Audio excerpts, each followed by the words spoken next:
menina tem um pedaço da infância roubado.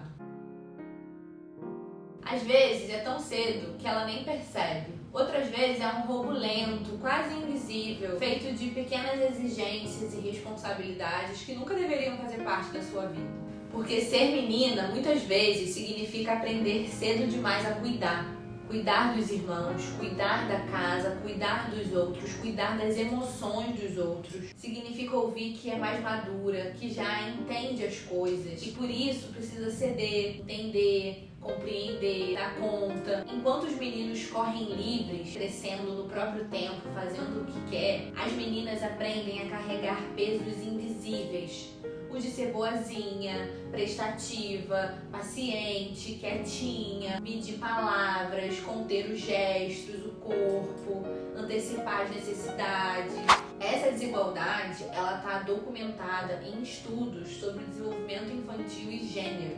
Tem uma pesquisadora, a Carol Gilligan, que escreveu em 1982 um livro falando que as meninas são socializadas para empatia e cuidado, enquanto os meninos são incentivados à independência. A Judith Butler, em 1990, questionou como que o gênero não é uma identidade fixa, mas sim uma performance repetida e imposta socialmente. E antes delas, a Simone de Beauvoir, no Segundo Sexo, que é de 1949, já falava que ninguém nasce mulher, se torna mulher, porque é a sociedade que constrói e limita as possibilidades femininas. A educação baseada em gênero não é algo isolado, ela está enraizada nos discursos que reforçam estereótipos desde cedo.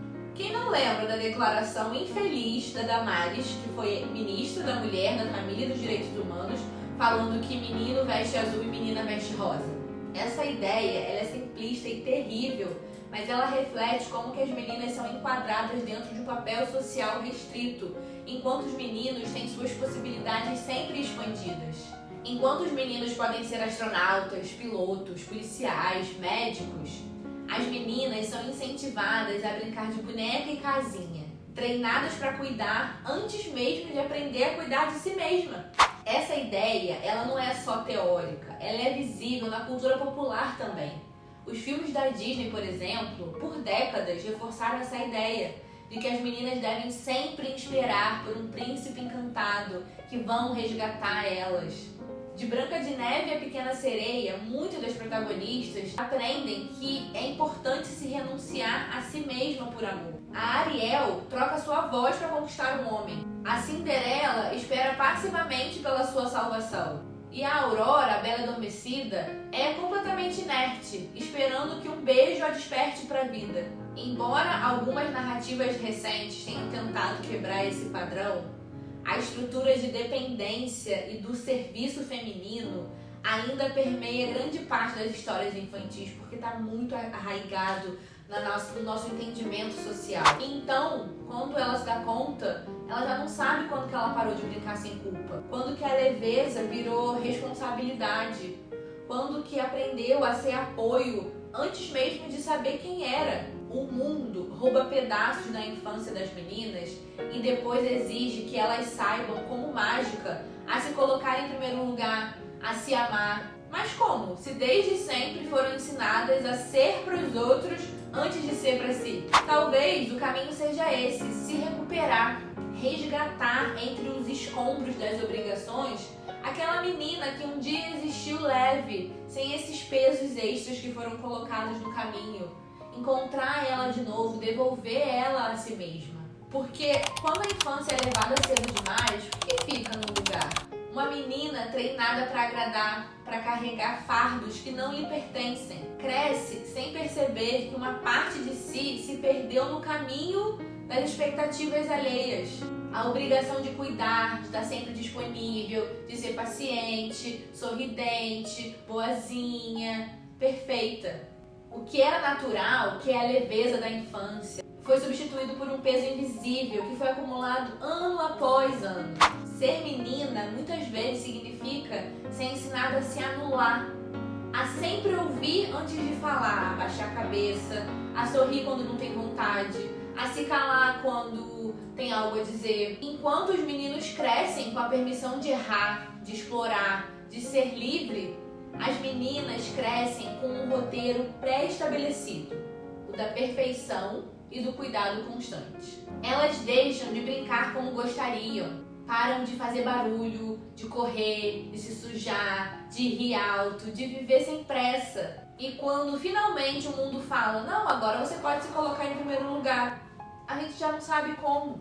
Mas também como? Se a vida inteira a gente for ensinada a colocar os outros na nossa frente. Como? Se a autonomia sempre foi interrompida pelo peso das responsabilidades que sempre nos colocaram. Como? Se a gente, quando busca se entender quem a gente encontra sempre um emaranhado de obrigações que a gente não consegue deixar para trás e sente culpa.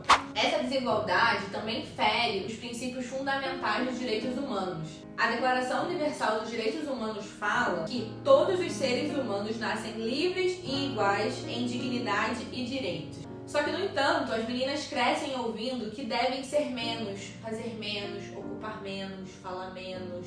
Essa socialização desigual não é apenas uma injustiça, não é só errado. É uma violação de direitos básicos, chancelada socialmente. E eu sei que recuperar esse pedaço perdido não é simples, não é fácil, não se trata apenas de lembrar e trazer para a terapia. É um processo difícil, é um processo lento, é um processo delicado de aceitação, de desacelerar, de se autoconhecer, de voltar para si. Aquela menina que foi silenciada lá atrás, ela precisa ser ouvida de novo. Ela precisa encontrar o seu próprio ritmo, sua própria voz. Aprender que é possível ser para si mesma, sem precisar ser tudo o tempo todo para todo mundo. Ela precisa de tempo para brincar sem culpa, para sentir sem medo, para rir quando der vontade, para existir sem peso, sem sobrecarga. Resgatar aquela menina perdida é um ato de cura. É um ato de resistência contra um mundo que sempre exigiu mais delas do que elas deveriam dar. No final das contas, a infância é um direito que não pode ser roubado. E a liberdade de ser quem se é